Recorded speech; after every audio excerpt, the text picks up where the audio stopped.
हरे कृष्णा प्रभु जी, बहुत प्रणाम। हरे कृष्णा। सभी को दंडवत प्रणाम। आप लोगों का श्रीमद् भागवतम की प्रथम स्कंद के अध्याय 17 में स्वागत है।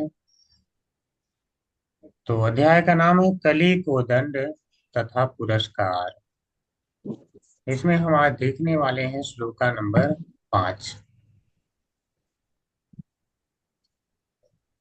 तो पहले हम मंगलाचरण करेंगे, फिर आगे आएंगे श्लोक पे। हाँ।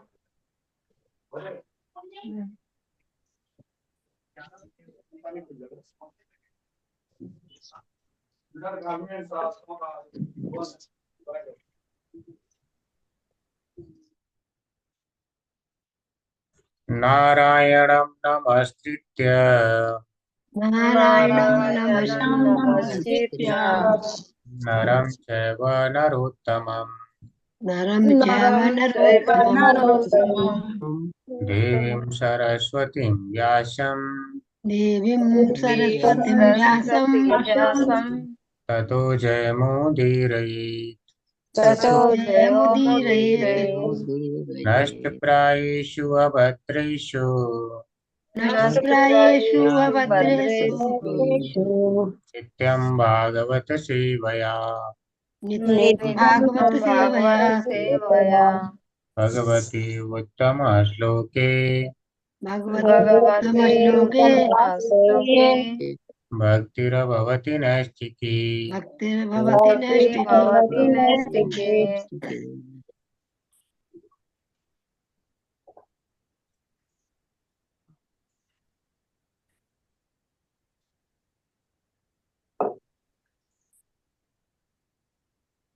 तो आज हम देखने वाले हैं श्रीमद् भागवतम प्रथम स्कंद अध्याय 17 कली कुदंड तथा पुरस्कार श्लोक का नंबर 5। तो इसको सभी रिसाइट करेंगे। कस्तम मच्छरणे लोके अस्तुं कथं मच्छरणे लोके मच्छरणे लोके बलात् हंस्य बलान् बली बलात् बलात् हन्ति बलादस्य अबलान् बलान् बलि। बलि दान बलि। नरदेवो वसि वेषेण नरदेवो नरदेवो असि वेशेण वसिवेशेन नटवत् कर्मणा द्विजः नटवत् नटवत् कर्मणा द्विजः कर्मणा आदिज। आदित्यः कस्त्वमशरणे लोके कस्त्वं कस्तं मच्छरणे लोके मत्सरणे लोके बलात् हंसि अबलान् बली बलात् बलात् हन्ति बलादस्य अबलान् बलि। बलि नरदेवो वसि वेषेण नरदेवो नरदेवो वेशेण वसिवेशेन नटवत् सैन्य नटवत् कर्मणा द्विजः नटवत् कर्मणा नटवत् द्विजः कर्मणादिज। आदित्यः कस्त्वमशरणे लोके कस्त्वं कस्तं मच्छरणे लोके मत्सरलोके कस्तं मत्सरणे बलात् लोके हंसि अबलान् बली बलात् हति बलान् बलि। बलात्सि अबलान् बलि नरदेवो वसि वेषेण नरदेवो विषिणे नरवेशो विषेण सैन्य नटवत् कर्मणा द्विजः नटवत् कर्मणा नटवत् द्विजः कर्मणादिज। द्वाज कह कौन हो तुम मत मेरी शरणे संरक्षण में लोके इस संसार में बलात् बलपूर्वक हंसी मार रहे हो अबलान असहायों को बलि यद्यपि बल से युक्त नरदेव मनुष्य रूप देवता असी प्रतीत होते हो वेषेण अपने वेश से नट नटवत अभिनेता जैसे कर्मणा कामों से अद्विज जो द्विज न हो। अरे तुम हो कौन? तुम बलवान प्रतीत हो रहे हो, फिर भी तुम उन असहायों को मारने का साहस कर रहे हो जो मेरे संरक्षण में है। वेश से तुम देवतुल्य पुरुष यानी राजा बने हुए हो, किंतु अपने कार्यों से तुम द्विज क्षत्रियों के सिद्धांतों का उल्लंघन कर रहे हो।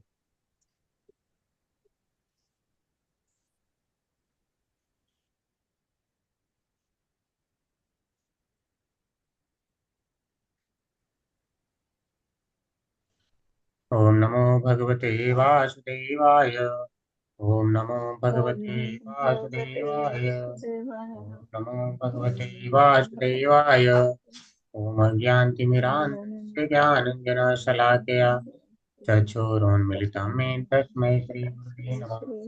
श्रीचैतन्यमनोभीष्टं स्थापितं येन भूतले स्वयं रूप कदा मह्यं ददाति स्वपदान्तिकम्।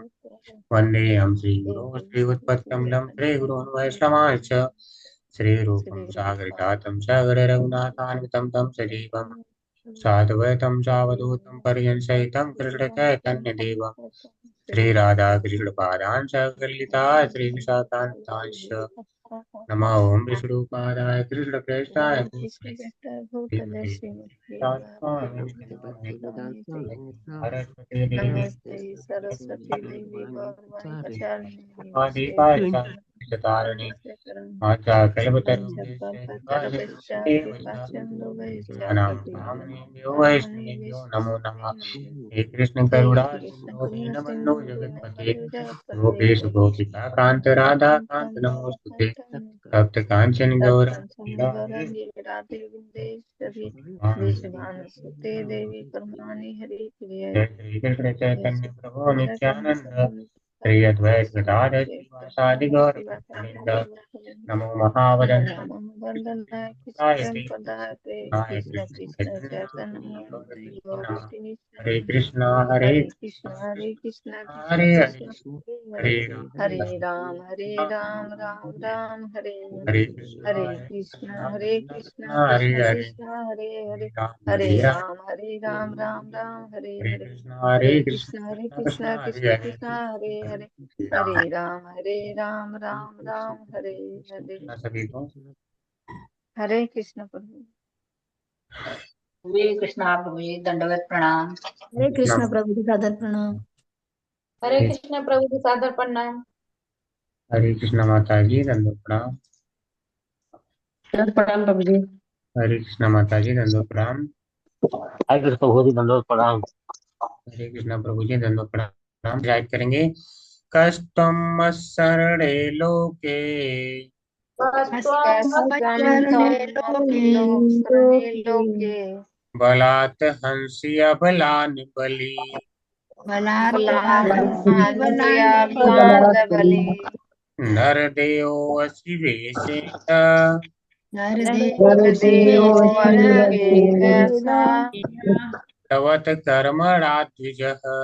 नटवत् कर्मणा नटवत् द्विज। कर्मणा द्विज हरे कृष्ण कर्मणा द्विज। करना चाहते कर सकते हैं। हरे कृष्णा प्रभु जी। कस्तुम मच्छरने लोके बलात् हंसि बलान् बली नरदेवोऽसि वेशेण नटवत्स कर्मणा द्विजः। हरे कृष्णा प्रभु जी। हरे कृष्ण प्रभु जी। कह त्वं मत शरणे लोके बलात् हंसि अबलान् बलि नरदेव असि वेश नटवत कर्मणा आदिज। हरे कृष्ण प्रभु जी। हरे कृष्ण प्रभु। बोलिए माता जी। धन्यवाद।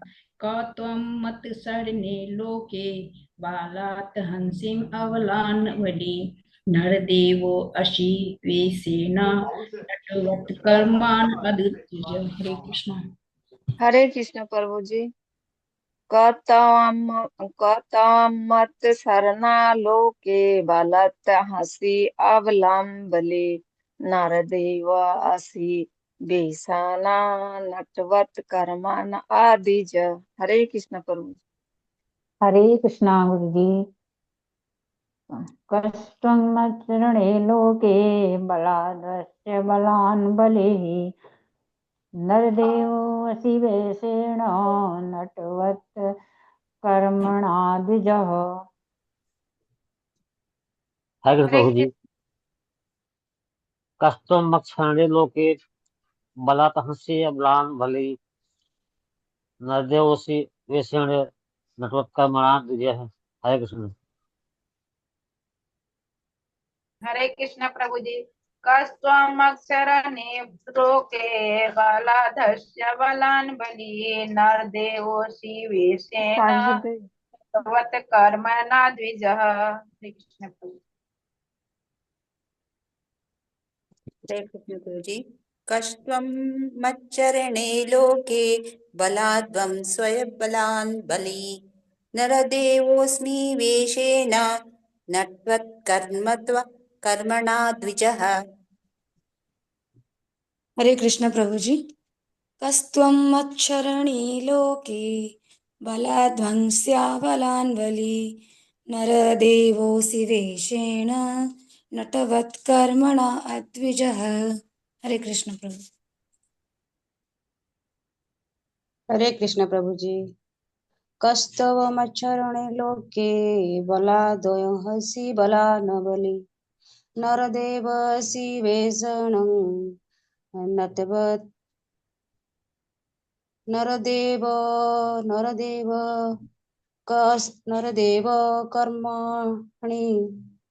नरदेव कर्माणि अधि कर्माणि द्विजं। हरे कृष्ण। हरे कृष्ण प्रभु। नटवत कर्मणा अद्विजः। ठीक है माता जी, नटवत कर्मणा अद्विजः। तो नटवत नटवत कर्मणा द्विजः एक में हो जाता है। हरे कृष्ण प्रभु जी। हरे कृष्ण माता जी। कस कस्त्वं मच्छरणे लोके बलाद्वस्य बलान् बली नरदेवस्य वेशेन नटवत्कर्माणि द्विजः। हरे कृष्ण। हरे कृष्ण माता जी। हरे कृष्ण सभी को। अब हम देखते हैं तो इसका अर्थ फिर से। तो यह महाराज परीक्षित कह रहे हैं, ठीक है, कली से करें कस तुम यानी तुम का कौन हो, यानी कह रहे हैं कौन हो भाई तुम, यहाँ पे मार रहे हो जो इनको, बैल को गाय को, तो कौन हो तुम। तो बात है कि ये पूछ रहे हैं तो किस अधिकार से पूछ रहे हैं कि कौन, वह क्या कर रहा है, कोई अधिकार होना चाहिए ना। किसी के बीच में जहाँ कुछ काम हो रहा हो वहां जाके बोलने का कुछ तो अधिकार होना चाहिए।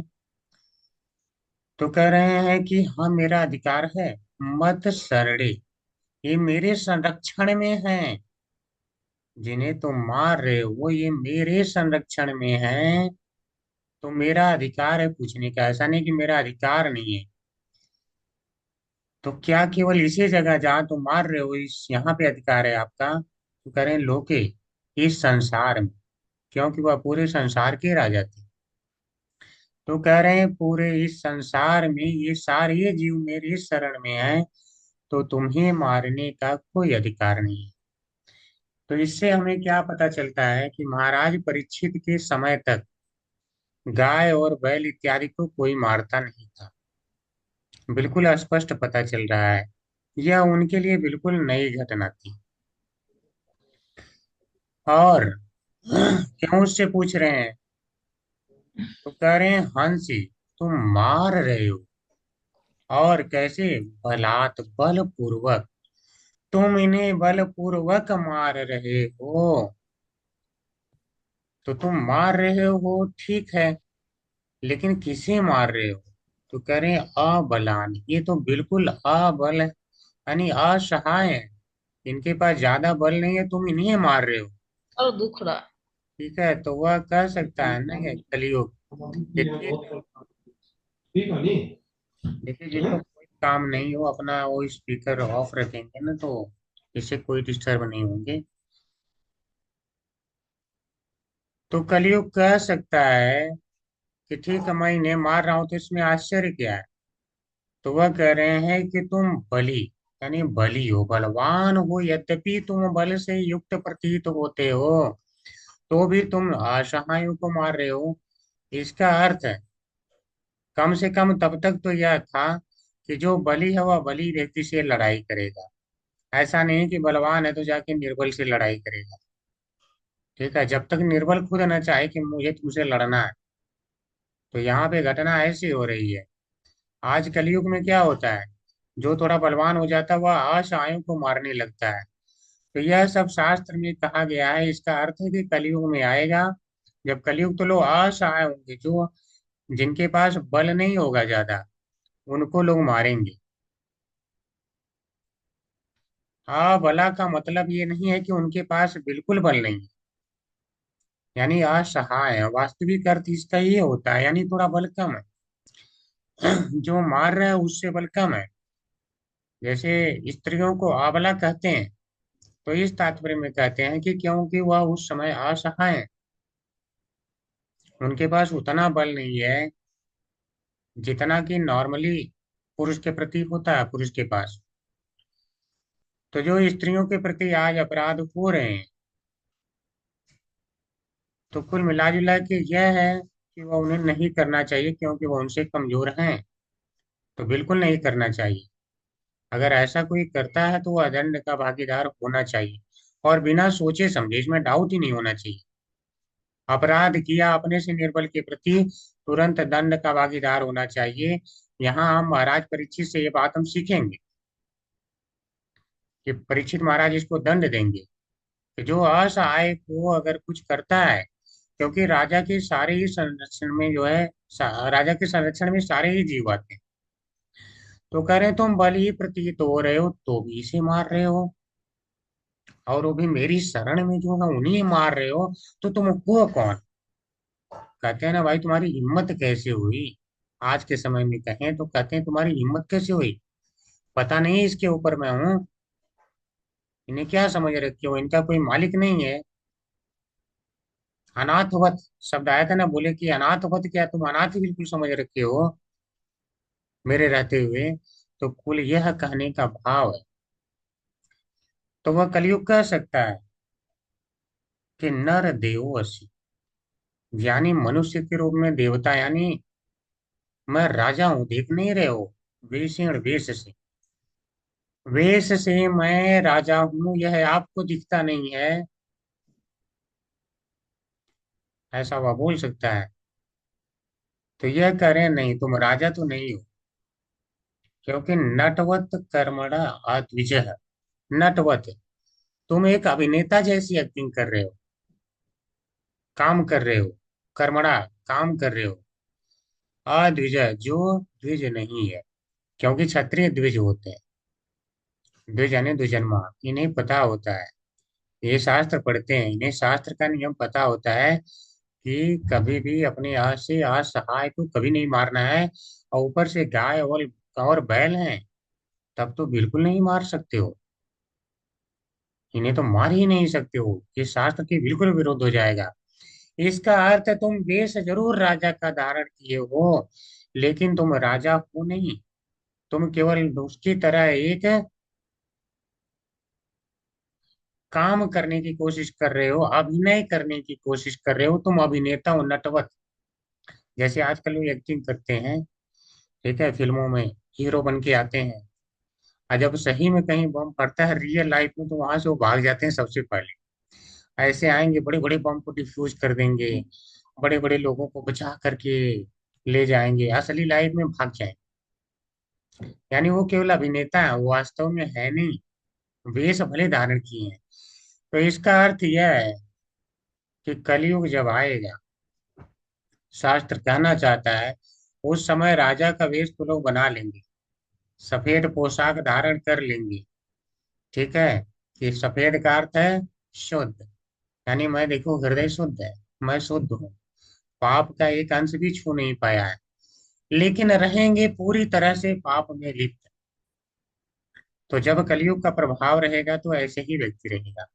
तो कलयुग के प्रभाव से बचना है तो हरे कृष्णा जपना है, ठीक है, यही उपाय है, अन्यथा इसके अलावा कोई उपाय नहीं। तो इसमें हम एक दो छोटी छोटी टीकाएं देख लेते हैं, फिर प्रभुपाद जी की टीका देखेंगे।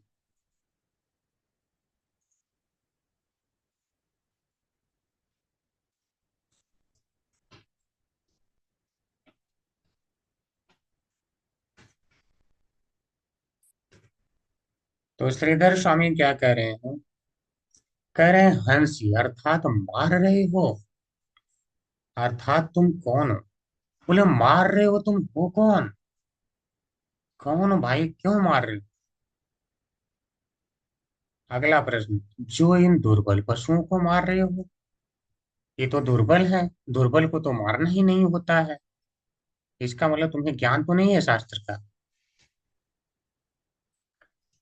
यदि कहो कि मैं राजा हूं तो ऐसी बात नहीं है। ठीक है, श्रीधर स्वामी क्या करें, अगर तुम ये कहना चाहो कि मैं राजा हूं तो ऐसी बात नहीं है, तुम राजा नहीं हो। क्यों? तुम किसी नट के समान राजा का वेश बनाए हो।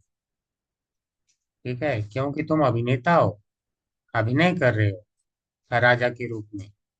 लेकिन काम क्या, तुम्हारा काम कर्म तो शूद्र का है। तो राजा होगा तो ऐसा कार्य करेगा ही नहीं। यह कहने का तात्पर्य, अर्थात तुम राजा नहीं हो। सारार्थ दर्शनी देखेंगे, श्री विश्वनाथ चक्रवर्ती ठाकुर क्या कहते हैं, तो यह करें, मेरी उपस्थिति में भी हिंसा करने वाले तुम कौन होते हो? अर्थात मैं उपस्थित हूँ, ये मेरी शरण में है, तो मेरे रहते हुए तुम हिंसा कर सको, तुम हो कौन? यानी हिम्मत कैसे हो रही है? तो मान लो कलयुग कहे मैं राजा हूं। कलयुग क्या कहे, मैं राजा हूं।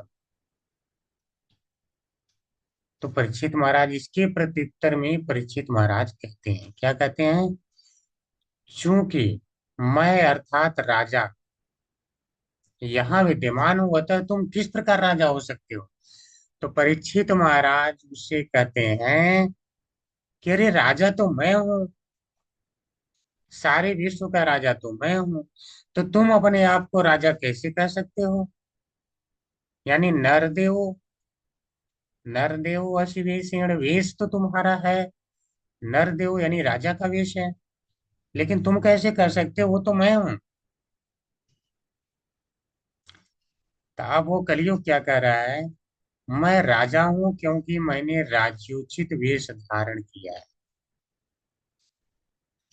यानी कह रहा मैं वेश धारण किया हूं इसलिए राजा हूं, देख नहीं रहे हो मैंने वेश धारण कर रखा है राजा का।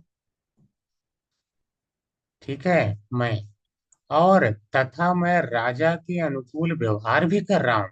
जो राजा व्यवहार करता है, जैसा करता है लोगों के शासन करना, देखो मैं शासन कर रहा हूँ, मैं दंड दे रहा हूँ इनको, देख नहीं रहे हो? तो परीक्षित महाराज कहते हैं नहीं, तुम अपने कर्मों के द्वारा एक अद्विज हो, अर्थात तुम राजा नहीं हो।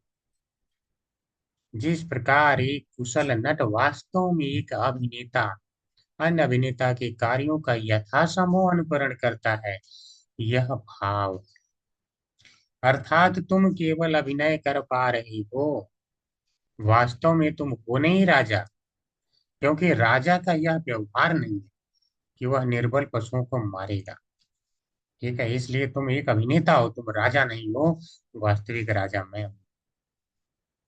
कितना अच्छा अच्छा आचार्य लोग लेते हैं अर्थ। ठीक है, तात्पर्य देखेंगे। हरे कृष्णा माता जी, मौका दे सकते हैं किसी को पढ़ने का? हरे कृष्णा प्रभु जी, सादर प्रणाम। हरे कृष्णा गिरिजा माता जी बोले। हरे कृष्णा प्रभु जी, हरे कृष्णा माता जी। शील प्रभुपाद की जय। तात्पर्य प्रभुपाद द्वारा। ब्राह्मण, क्षत्रिय तथा वैश्य द्विज कहलाते हैं क्योंकि इनका पहला जन्म माता पिता के संयोग से होता है और दूसरा जन्म प्रामाणिक आचार्य या गुरु द्वारा आध्यात्मिक दीक्षा से सांस्कृतिक संस्कार के फलस्वरूप होता है। इस तरह क्षत्रिय भी ब्राह्मण के समान द्विज होता है और उसका कर्तव्य ये होता है कि असहायों को संरक्षण दे। क्षत्रिय राजा असहायों को संरक्षण प्रदान करने तथा दुष्टों को दंड देने के लिए ईश्वर का प्रतिनिधि माना जाता है। जब जब प्रशासन द्वारा इस नैतिक कार्यों में अनियमितता आती है, तब धर्म को पुनः स्थापना के लिए भगवान का अवतार होता है। कलयुग में बेचारे असहाय पशु, विशेष रूप से गाय, जिन्हें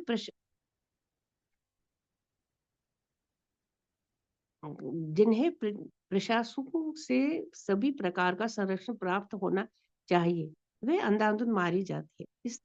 इस तरह के प्रशासक जिनकी नजरों के सामने ये घटनाएं घटती रहती है केवल नाम के ईश्वर प्रतिनिधि हैं। ऐसे संशक प्रशासक वेश या पद के बल पर भले ही गरीब जनता के शासक बने रहे, लेकिन वास्तव में वे व्यर्थ के निम्न जाति के दुष्टों की सरस्वती संपन्नता के गुणों से विहीन पुरुष है।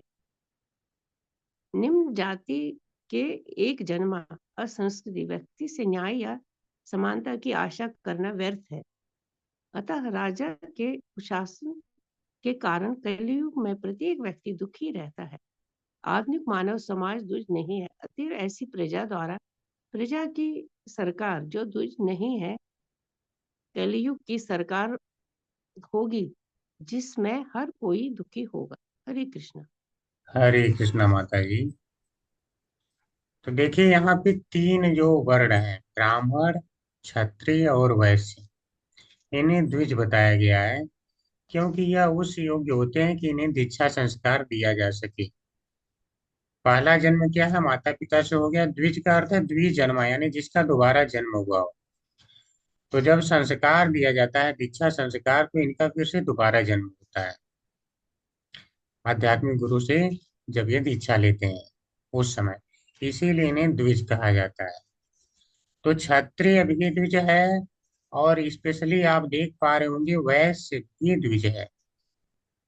अर्थात इन सभी को यह ज्ञान होता है कि हमें गाय और बैल की रक्षा करनी है, इन्हें मारना नहीं होता है। इसीलिए कह रहे हैं कि तुम अगर कह रहे हो कि मैं राजा हूं, तो मैं नहीं मानता कि तुम राजा हो, क्योंकि तुम्हारा काम है संरक्षण देना। तो वह अगर कह रहा है कि मैं तो अपने राजा के अनुकूल व्यवहार कर रहा हूं इन्हें मार के, तो कह रहे हैं कि नहीं, राजा के अनुकूल व्यवहार नहीं कर रहे हो, क्योंकि राजा का काम है कि दुष्टों को दंड दे, और तुम तो इन असहायों को दंड दे रहे हो, इसलिए तुम राजा नहीं हो। तो भगवान क्या करने आते हैं, जो दुष्टों को दंड देने के लिए आते हैं, भगवान धर्म की स्थापना करने के लिए आते हैं। तो जो व्यक्ति राजा के पद पे बैठता है उसका कर्तव्य होता है दुष्टों को दंड देना और धर्म की स्थापना हो यह निश्चित करना। इसीलिए राजा को ईश्वर का प्रतिनिधि कहा जाता है। यह एक बहुत अच्छा प्रश्न है, आप लोग याद कर लेना। राजा को ईश्वर का प्रतिनिधि क्यों कहते हैं? क्योंकि जो भगवान धर्म की स्थापना करते हैं, दुष्टों को दंड देते हैं, असहायों को संरक्षण प्रदान करते हैं, गाय और बैल को, और यही काम उस राजा का होता है। अगर ये ऐसा करता है तब तो वह राजा ईश्वर का प्रतिनिधि माना जाता है, अन्यथा नहीं माना जाता है। और जब जब ऐसे मनमाना आचरण होने लगते हैं और अपने चरम पे पहुंचने की कोशिश करते हैं, तब भगवान को फिर से धर्म की स्थापना के लिए इस धरती पर अवतार लेना होता है। यह है।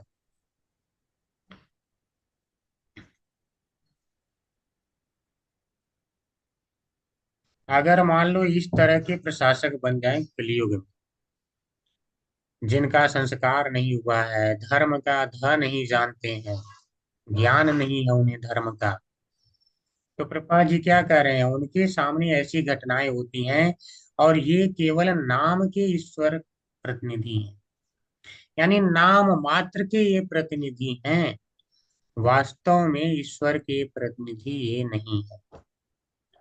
तो अगर हम चाहते हैं कि पूरे समाज में गाय और बैल जो काटे जा रहे हैं, इन पशुओं का वध रुके, तो हर एक व्यक्ति को भक्त बनाना होगा, सभी को इस्कॉन से जोड़ना होगा, ताकि सभी को वास्तविक ज्ञान प्राप्त हो सके, तभी यह वध रुकेगा, अन्यथा वध नहीं रुक सकता।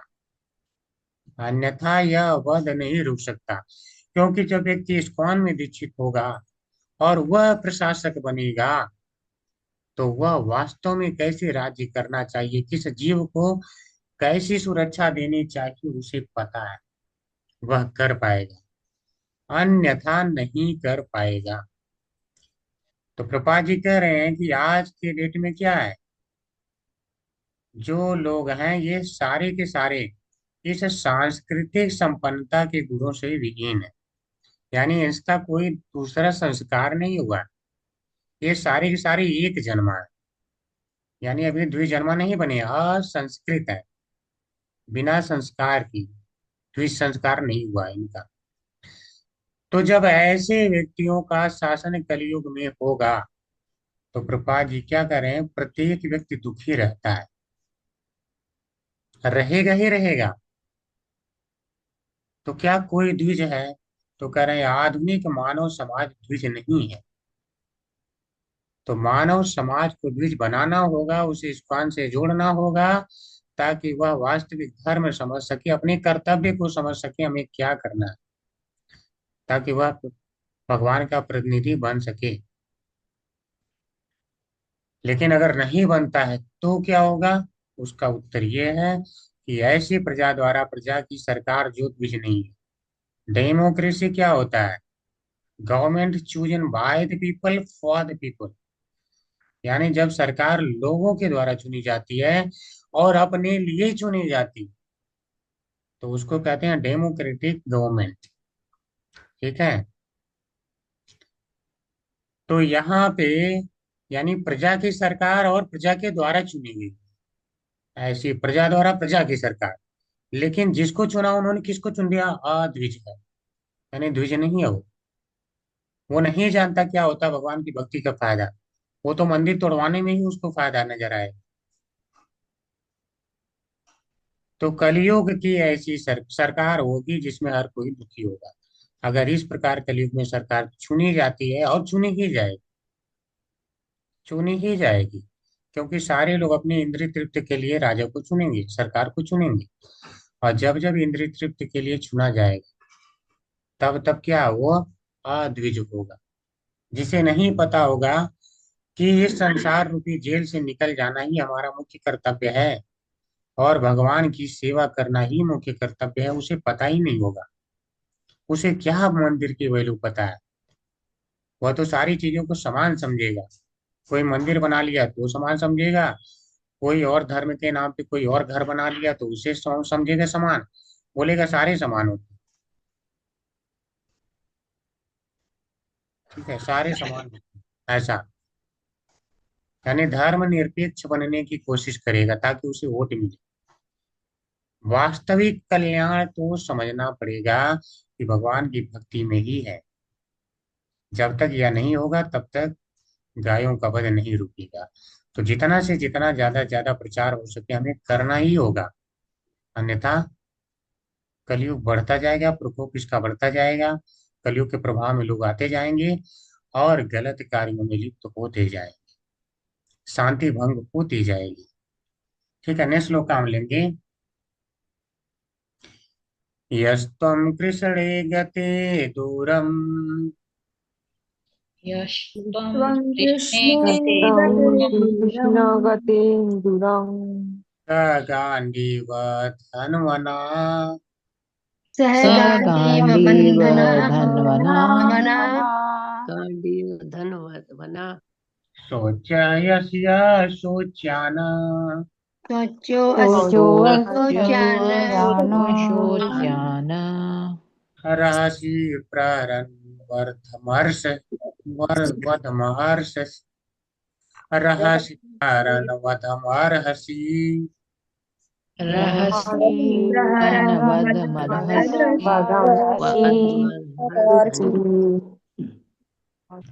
यह जिससे तुम दुष्ट कृष्ण कृष्ण के गते चले जाने से, दूरम आंख से ओझल, साथ, गांडीव गांडीव नामक धनुष, धनवना धारण करने वाला अर्जुन, शौच अपराधी, हसी हो अशोच्यान निर्दोष, रहस्य एकांत स्थान में प्रहरन मारते हुए वधम मारे जाने की अर्हसी पात्र। अरे धूर्त, क्या तुम इस निर्दोष गाय को मारने का दुस्साहस इसीलिए कर रहे हो कि भगवान कृष्ण तथा गांडीवधारी अर्जुन दृष्टि से बाहर हैं?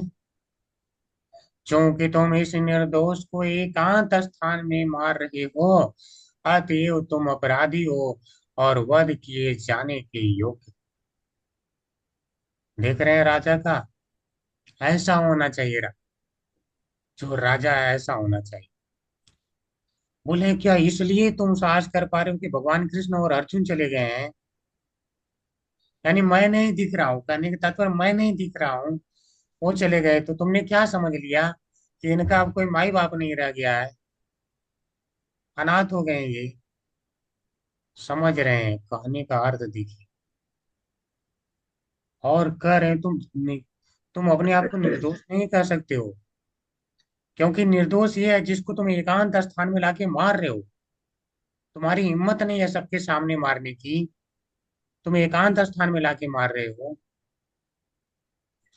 देखिए, श्लोक से मैं आज के परिप्रेक्ष्य में बता देता हूँ अर्थ क्या है। इसका अर्थ यही है कि कलयुग में गाय को मारने के लिए स्लॉटर हाउस खोले जाएंगे, कसाई घर खोले जाएंगे, बैल को मारने के लिए कसाई घर खोले जाएंगे, और एकांत स्थान भी खोले जाएंगे, ताकि लोगों को चीख न सुनाई दे, और राक्षस उन्हें वहां ले जाके मारेंगे। ठीक है, यानी कली के जो चेले हैं ये उसे वहां ले जाके मारेंगे, ताकि कोई और न सुन ले। यानी निर्दोषों का वध होगा, एकांत स्थान में ले जाके किया जाएगा। अबलान, जिनके पास कम बल है, उनको एकांत स्थान में ले जाके मारा जाएगा, उनके साथ दुर्व्यवहार किया जाएगा। ये सब कलयुग के लक्षण होंगे। ठीक है, यह श्लोक कह रहा है। और इसका कारण क्या होगा? भगवान कृष्ण और अर्जुन, इनका यहाँ से दूर होना। इसका अर्थ है कि भगवान का नाम नहीं कलयुग में लिया जाएगा, जिसके कारण से लोगों को बुद्धि नहीं होगी। अर्जुन के न होने से कहने का तात्पर्य यह है कि भविष्य में ऐसे राजा नहीं होंगे जो भक्त होंगे, ताकि वो रोके। ऐसे राजा भी नहीं होंगे, यानी भविष्य यही है। यह शास्त्र, देखिए शास्त्र में लिखित बातें। ठीक है, कोई ये नहीं कह सकता कि शास्त्र में पहले से कुछ वर्णन नहीं है, ये सारा नया हो रहा है। कुछ नहीं नया कर रहे हो, जो करने वाले हो भविष्य में वो यहाँ पे लिख दिया गया है। यही यही करोगे और इससे शांति भंग होगी। ठीक है, और साहस करोगे, मारने का साहस कर रहे हो, इससे ये तात्पर्य है कि वह मारने का साहस करेंगे क्योंकि सचमुच में कोई उनका रक्षक नहीं रह जाए। तो अगर सही में इससे बचना है तो सबको भक्त बनाना है। ठीक है, तो इसीलिए महाप्रभु चैतन्य क्या बोलते थे, जहां किसी को देखो तहां कृष्ण नाम का उपदेश करो। सबको जाओ, घर घर जाओ और भगवान का प्रचार प्रसार करो। जितना प्रचार प्रसार किया जाएगा, उनमें से लोग अब राजा बन के आएंगे, प्रशासक बन के आएंगे, और तब शांति, यानी यह संसार रहने लायक होगा। सचमुच में अगर चाहते हैं तो सबको भक्त बनाना होगा। थोड़ा सा संस्कृत देख लेते हैं। कृष्णे गते दूरम, कृष्ण दूर चले गए हैं। स साथ में गांडीव धनवना, जो गांडीवधारी अर्जुन हैं उनके साथ में चले गए हैं। दूरम, दूरम कह रहे हैं, अर्थात भगवान के ये भक्त हैं, तो इन्हें पता है कि भगवान ऐसा नहीं है कि जैसा लोग कहते हैं हम मानव शरीरधारी हैं, वो भी आते हैं मर जाते हैं, ऐसा नहीं है। ये भगवान के भक्त हैं तो इन्हें वास्तविकता पता है। कह रहे हैं दूरम, केवल दूर चले गए हैं। दूरम अर्थात अपने धाम में चले गए हैं। कृष्ण कहते चले गए हैं अर्जुन के साथ में। इसीलिए क्या तुम यह हिम्मत कर पा रहे हो मारने की? यानी मैं नहीं दिख रहा हूं। ठीक है,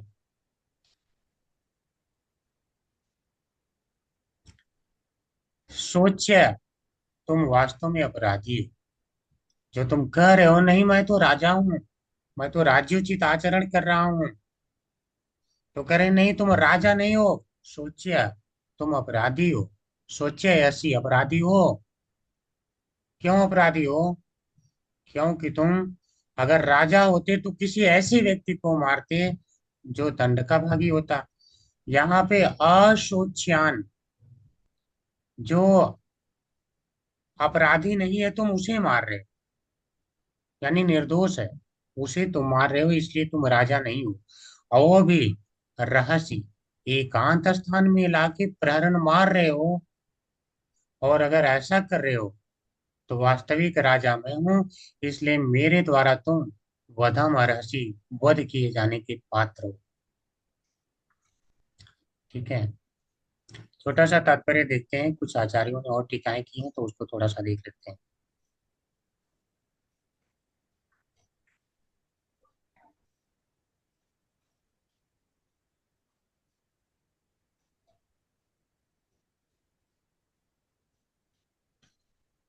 सारार्थ दर्शनी,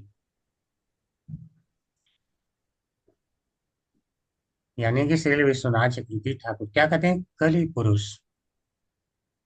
कलि पुरुष कह रहा है परीक्षित से, क्या कह रहा है? हे राजा। इन्होंने देखिए संवाद के रूप में दिखाया है, थोड़ा अच्छा लग रहा है सुन के। हे राजा, जिस प्रकार आप अपने देश के राजा हैं, उसी प्रकार मैं भी इस वर्तमान काल का राजा हूं। अतः है आपका मुझ पर कोई शासन नहीं है, यानी आप मुझे नहीं मार सकते हो यदि कली ऐसा कहे तो। इसलिए यह श्लोक कहा गया है। अगर कली यह कहे कि आप मुझे नहीं मार सकते हो, मैं भी तो राजा ही हूँ, देखो मैं राजा के हिसाब का काम कर रहा हूँ, उस प्रकार का आचरण। तो इसलिए इस श्लोक को कहा गया है, यानी तुम दंड के पात्र हो। तो ये अगर वह यह कहे तो परीक्षित महाराज अब पूछ रहे हैं, कली के इस संभावित वाक्य का उत्तर महाराज परीक्षित इस श्लोक में देते हैं कि भगवान कृष्ण के गांडीवधारी अर्जुन समेत दृष्टि से प्रयाण करने के पूर्व तुम कहाँ थे? करें अगर तुम राजा हो, तुम सत्य कह रहे हो, तो ये बताओ पहले अर्जुन नहीं, अर्जुन और कृष्ण जब यहाँ पे थे तब तुम कहाँ थे? अगर राजा थे तब तो तुम्हारी हिम्मत नहीं हुई कभी आने की, तब तो अपनी हिम्मत दिखानी चाहिए थी। ठीक है। तो कली कह रहा है मैं निश्चित ही उपस्थित था, किंतु उनके भय के कारण मेरे बल का प्राकट्य नहीं हुआ था, यानी मैं डरा था इसलिए मैं कुछ कर नहीं पा रहा था, परंतु अब मुझे किसी का भय नहीं है। ठीक है। इसीलिए यह श्लोक कह रहे हैं। तो यह कह रहे हैं अच्छा तुम्हें भय नहीं है, तो कह रहे हैं सोचिए तुम क्या हो? अपराधी हो, क्योंकि तुम आज मरने के इच्छुक हो, यह भाव है, और मेरे द्वारा तुम दंड दिए जाओगे। ठीक है। यानी मैं हूं, अगर वो चले गए तो भी मैं हूँ। हरे कृष्णा माता जी, मौका दे सकते हैं किसी को पढ़ने का? हरे कृष्णा रंजन माता जी पढ़ सकते हैं। हरे कृष्णा माता जी। हरे कृष्णा प्रभु जी। शिला प्रभुपाद की जय। तात्पर्य शिल प्रभुपाद द्वारा जिस सभ्यता में ईश्वर को देश निकाला दिया गया हो और जहां अर्जुन जैसा भक्त योद्धा न हो, वहां कलयुग के संगी इस कानून विहीन राज्य का लाभ उठाकर एकांत पशुवध केंद्रों में गया जैसे निर्दोष पशुओं का वध करने की व्यवस्था करते हैं। जैसे ऐसे पशु हत्यारे महाराज परीक्षित जैसे पवित्र राजा द्वारा मृत्यु दंड दिए जाने के पात्र है। जो अपराधी एकांत स्थान में पशु का वध करता है, वह पवित्र राजा द्वारा उसी प्रकार मृत्यु दंड पाने का भागी होता है, जिस प्रकार एकांत में अबोध बालक का वध करने वाला हत्यारा। हरे कृष्ण। हरे कृष्णा माता जी। सुनिए प्रपात जी क्या कर रहे हैं, बहुत ध्यान से सुनने की आवश्यकता है। करें जिस सभ्यता में ईश्वर को देश निकाला दे दिया गया हो, ईश्वर को, यानी सारे धर्म निरपेक्ष बनते हो, ईश्वर कुछ नहीं होता है ऐसा मान बैठे हो, और अर्जुन जैसा भक्त ना हो, भक्त योद्धा समझिए बात, भक्त योद्धा सामान्य बात नहीं है। कोई अगर भक्त है तो वो योद्धा हो, कोई जरूरी नहीं है। लेकिन अर्जुन एक ऐसा क्षत्रिय था जो भक्त भी भगवान का है और क्षत्रिय भी है। सोचिए, यह संजोग बहुत मुश्किल होता है। और वही परीक्षित महाराज जी के साथ, इनका सही कहो तो वंश ही अच्छा है, दुर्योधन को छोड़ के। वास्तव में एक चीज बताऊं, दुर्योधन भी अच्छा था। वह केवल पांडवों से जलता था, अन्यथा अपने राज्य में कभी अपराध नहीं करता था। वह भी गायों का पालन करता था। कभी आप देख लें पूरे महाभारत में उठा कि कहीं गायों और बैलों को मारा हो उसने? नहीं मारा है। ठीक है, विराट से चुरा के ला रहा था, ऐसा नहीं कि मारा है। वह मारना नहीं चाहता था। वह भी अपने राज्य में सबको खुशी रखना चाहता था। लेकिन क्या है, केवल पांडवों से चलता था। तो इनके वंश में तो सारे ही अच्छे हुए हैं। तो कलयुग के संगी, तो जहां ये लोग नहीं होते, यानी जहां भगवान के भक्त नहीं होते और जहां भगवान की कथाएं नहीं होती, तो वहां कलयुग का प्रभाव होता है। तो कलयुग के संगी क्या करते हैं? निर्दोष पशुओं को मारने के लिए कसाई घर खोल ही लेते हैं। लेकिन वास्तव में ये दंड दिए जाने के पात्र हैं।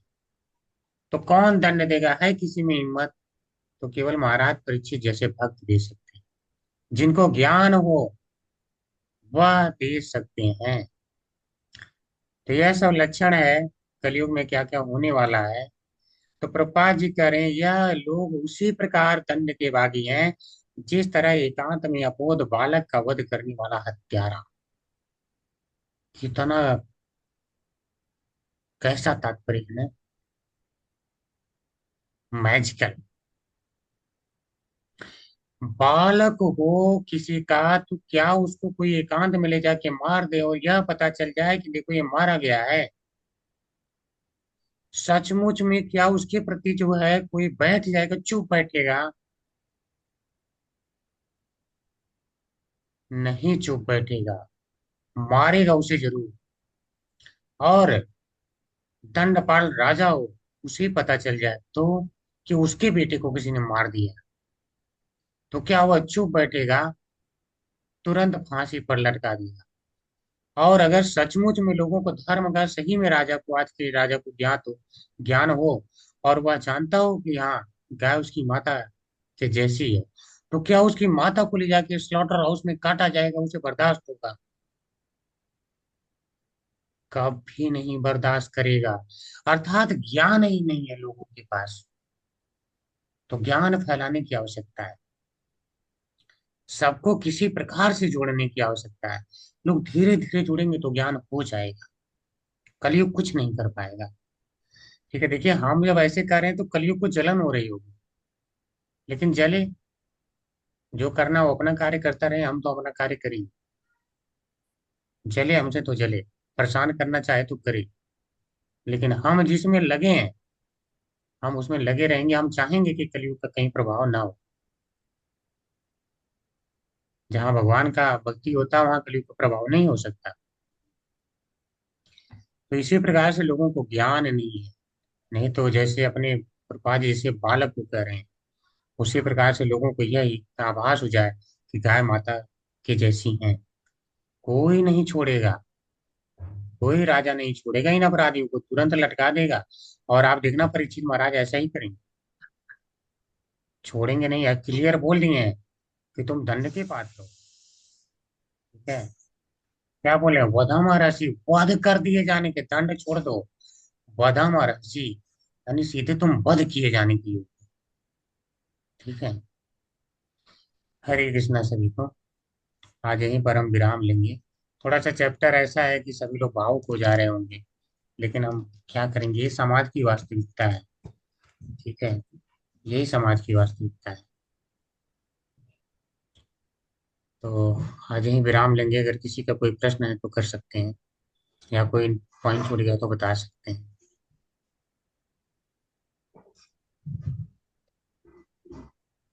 हरे कृष्ण प्रभु जी, ननुत प्रणाम। हरे कृष्णा प्रभु जी। प्रभु जी पहले के मतलब युग में भी आई थिंक ये जो अश्वमेध यज्ञ जो होता था या गोवध भी कहीं कहीं मैं देख मतलब पढ़ा था जो होता है, तो वो पहले क्यों होता था ये सब चीजें? गोवध का तो पता नहीं प्रभु जी। अश्वमेध यज्ञ होते तो उसमें अश्व को काटा जाता था। और अश्व जो यज्ञ के द्वारा काटे जाते थे, तो वो उन पंडितों में इतनी क्षमता हुआ करती थी कि मंत्र के द्वारा जब काटते थे तो दिखा देते थे, देखो ये मानव बन गया, ये इसका कल्याण हो गया। और यहाँ पे जो पूरी जनता है उसका भी कल्याण हुआ। तो पहले जो यज्ञ किए जाते थे इसे उद्देश्य से किए जाते थे। जैसे मान लीजिए उसमें यज्ञ करवाने का वो अधिकार केवल राजा को होता था, जिसमें पशु की बलि दी जाती थी, सबको नहीं होता था। तो वह राजा ही करवा सकता था, ऐसा नहीं कि सारे करवा सकते थे। और राजा भी उसका करवाता था जो वृद्ध पशु हो, उसको बलि करवाता था। और बलि करने के बाद यह होता था, जैसे मान लीजिए कोई महामारी इत्यादि फैल गई, तो उस समय होता था कि ठीक है पाप इत्यादि कुछ ऐसा हुआ होगा जिसके कारण फैला है। तो उसको रोकने के लिए क्या करते थे कि पंडित लोग बताते थे कि हाँ इस प्रकार का अगर आप बलि यज्ञ कर लेंगे तो उसमें क्या है कि एक पशु का आप भलाई करिए, उसे तुरंत चाहे वह किसी योनि में हो, उसको लाके सीधे मानव योनि में पहुंचा दे। ऐसी क्षमता है, यानी उनका इतना भला करो कि उसके बल पर यहाँ पे यह सारी चीजें ठीक हो जाए। तो उस लिए किया जाता था, जिसमें उसका भी भलाई होता था और सारी मानवता का भी भलाई होता था। तो राजा क्या है कि वह एक पिता के समान होता है, ईश्वर का प्रतिनिधि होता है। तो वह पिता के समान है तो वह सबका भला चाहता है। तो उसके जो डायरेक्ट यहाँ पर हैं उनका भी भला होता था, और जिस पशु का वध होता था उसका भी भला हो जाता था। और पंडितों में क्षमता थी, दिखा सकते थे देखो ये मानव बन गया है। ठीक है, इस कारण से वो ठीक था। लेकिन आज कलयुग में इसको बंद कर दिया गया है। शास्त्र के अनुसार कलयुग में नहीं करना है, तब शास्त्र के अनुसार ही करना था और आज शास्त्र के अनुसार ही नहीं करना है। ठीक है, मेन शास्त्र की ही आज्ञा है। तो बहुत सारे अश्वमेध यज्ञ होता, 100 अश्वमेध यज्ञ होता था, तो कितने गाय को मतलब कितने घोड़े को मारते होंगे? मतलब बहुत सारे राजा बहुत सारे अश्वमेध यज्ञ किए हैं जो भागवतम में दिया हुआ है प्रीवियस में। हाँ बहुत सारे नहीं हुए हैं, ये सारे जो है पहली बात तो इतना लंबे समय तक सभी जीवित भी रहते थे। और कुछ कुछ राजा हैं जो पूरी पृथ्वी पर शासन किए हैं, उन्होंने ही अश्वमेध यज्ञ करवाया है, यानी जो चक्रवर्ती सम्राट है। हाँ बाकी हाँ। सारे के बस की बात नहीं होती थी।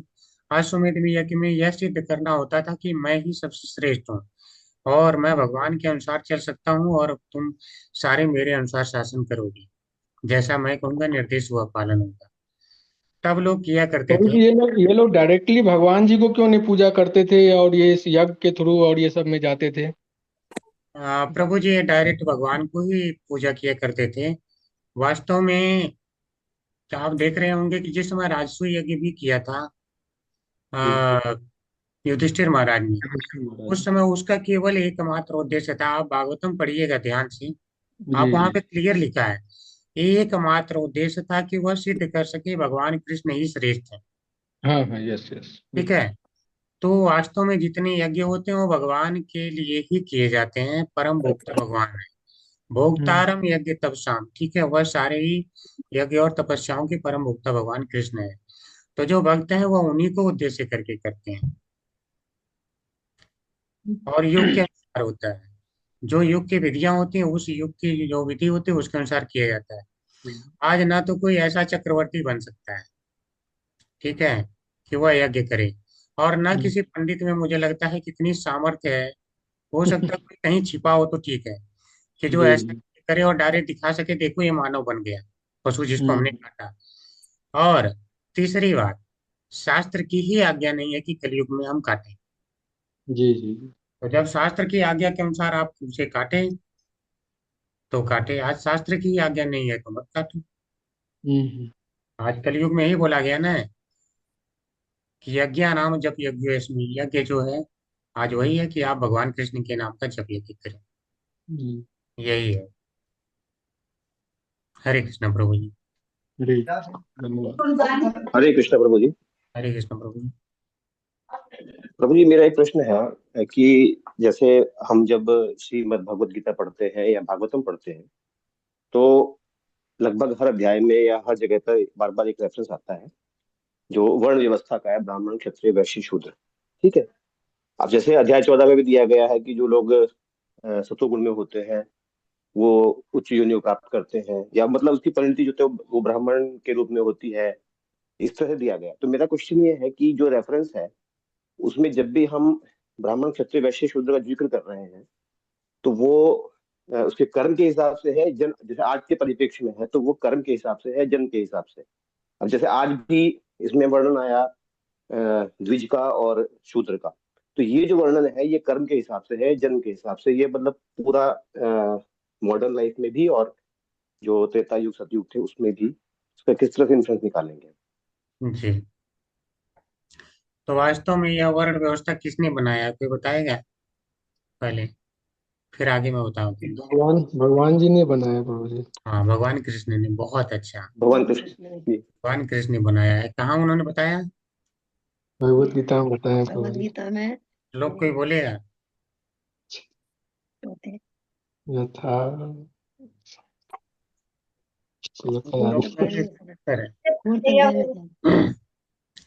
चातुर्वर्ण्यमया सृष्टम गुणकर्म विभागशः। चातुर्वर्ण्यमया सृष्टि, ठीक है। तो यह किस आधार पे बनाए गए हैं? गुण और कर्म के हिसाब से बनाए गए हैं। तो जिसका जो गुण है और कर्म है उस हिसाब से यह वर्ण व्यवस्था है। ऐसा नहीं कि पैदा हो गया तो वो हो गया, ठीक है। यह जैसे पायलट अगर कोई बन रहा है तो वह क्या है? गुण और कर्म के हिसाब से है। अगर है तो पायलट है, अन्यथा नहीं। तुम्हारा गुण और कर्म ही है, उड़ा सकते हो ना। सब परीक्षा ले लिए गया, हाँ सफल, तुम पायलट हो। डॉक्टर हो कैसे? गुण और कर्म। इसी प्रकार से वर्ण व्यवस्था भी गुण और कर्म के हिसाब से। ऐसा नहीं कि पैदा हो गया तो वो ब्राह्मण हो गया। जब तक वह ब्राह्मण के घर में पैदा होगा तो वह ब्रह्म बंधु कहलाएगा या द्विज बंधु कहलाएगा, ठीक है, शुरुआती में। क्योंकि तब तक वो दीक्षा नहीं लिया है, उसके कर्म और गुण वैसे अभी नहीं कहा जा सकता कि क्या होंगे, तब तक द्विज बंधु है। जब वो उसके गुण और कर्म हो जाते हैं वैसे तो पूर्ण ब्राह्मण हो जाता है। यही इसका नियम है प्रभु जी। इसके अलावा आज के परिप्रेक्ष्य में लोग ले लेते हैं कि जो पैदा हो गया उसे बहुत ब्राह्मण गर्व के साथ मैं तो ब्राह्मण हूँ, ऐसा बोलते हैं, तो ये गलत है, ठीक है। ऐसा नहीं, शास्त्र ऐसा अनुमति नहीं देते। नहीं, तो आज के परिप्रेक्ष्य शादी में में पूरा प्रभु जी, जी, आज के परिप्रेक्ष्य में ये डिसाइड कौन करेगा कि कर्म के हिसाब से या उसके गुणों के हिसाब से वो ब्राह्मण क्षत्रिय वैश्य शूद्र है? या तो स्वयं हम डिसाइड कर रहे हैं कि हमारे नहीं, हम जो स्वयं कर्म नहीं है। करेंगे।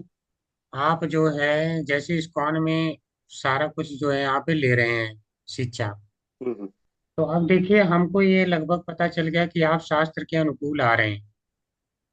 ये कितना लंबा ऑब्जर्वेशन क्यों किया जाता है? 2-3 साल 4 साल ऑब्जर्वेशन में डाला जाता है कि इससे पता चल जाए कि ये आप शास्त्र के अनुकूल चल रहे हैं।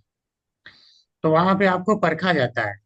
अगर आप जो है उस लायक होते हैं तब जाके ब्राह्मण दीक्षा दिया जाता है, ठीक है? ये जो बड़े बड़े आचार्य हैं वह परखते हैं शास्त्र, तब जाके बोलते हैं कि हाँ आप हैं। वो डिसाइड करते हैं, हम अपने मन से नहीं डिसाइड कर सकते, ठीक प्रभु जी।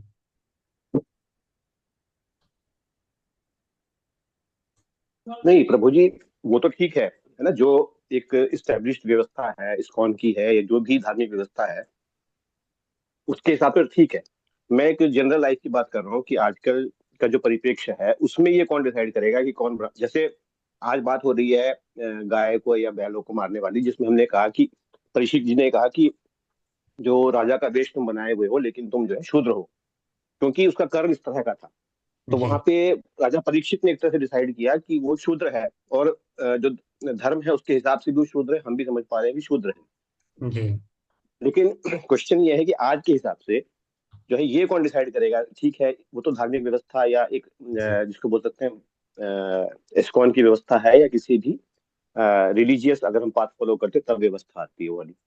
लेकिन जी आम व्यक्ति के लिए डिसाइड करना कि वो जो है वर्ण व्यवस्था के हिसाब से कहाँ फिट होता है, देखिए प्रभु तो जी, फिर बात सेल्फ यह असेसमेंट। है, आपका मैं प्रश्न समझ गया। जी आज हमारे पास देखिए सारी व्यवस्थाओं को हमने चरमरा के रख दिया है, ठीक है।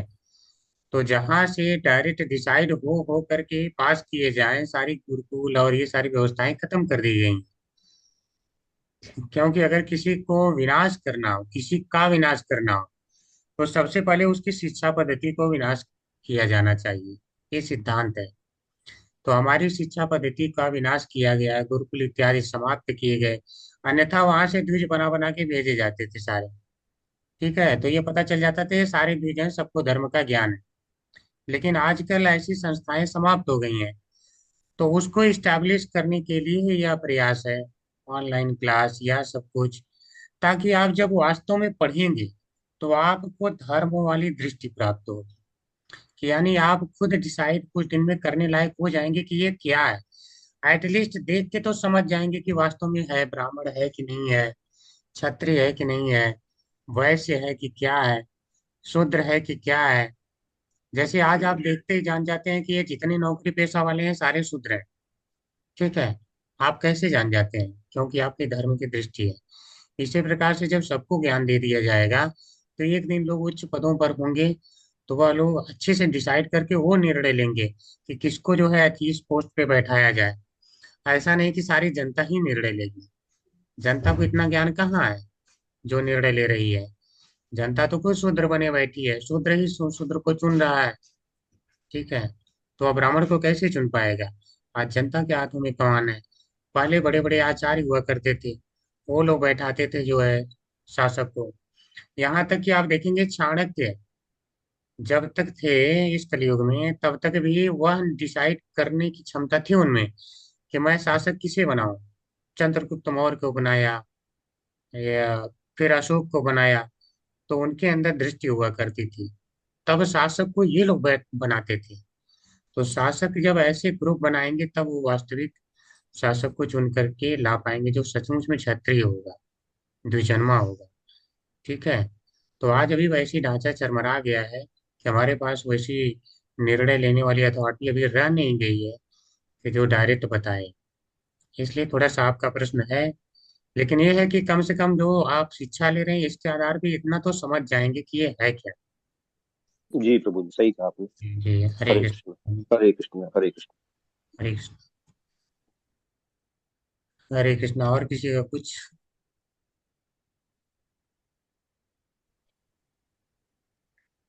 ठीक है, फिर आज हम विराम लेंगे और आप लोग भगवान के प्रचार प्रसार में लगे रहिए, जाने गए हैं उपाय क्या है। तो आज चलेंगे।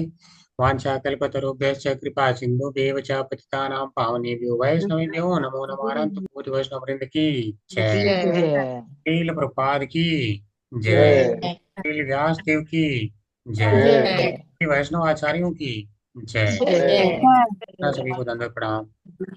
हरे कृष्णा प्रभु जी, दंडवत प्रणाम। हरे कृष्ण।